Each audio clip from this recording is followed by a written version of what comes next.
Good day, everyone. No, now I'm here at the house of my friend George Baguan to repair his washing machine and spin dry because he's complaining his spin dry that during spin drying their clothes there plenty of water under the spin dry basket. That's why I'm looking for the problem.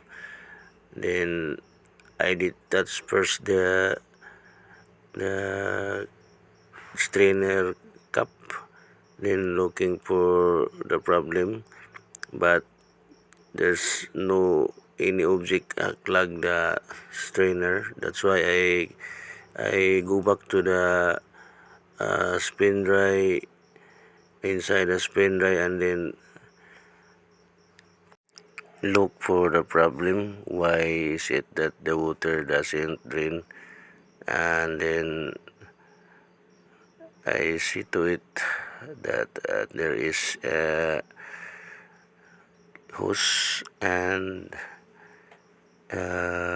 suck that plug the drainer inside. These are the object that uh, plug the drainer, spin dry drainer inside, and also this suck. That's why the water doesn't drain.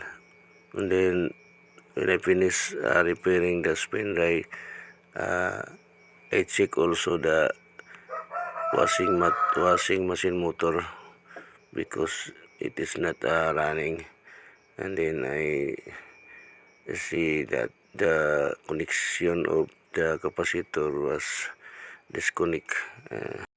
That's why the washing machine is not running. When I connect the cut connection of capacitor, the washing machine running, then the repair done.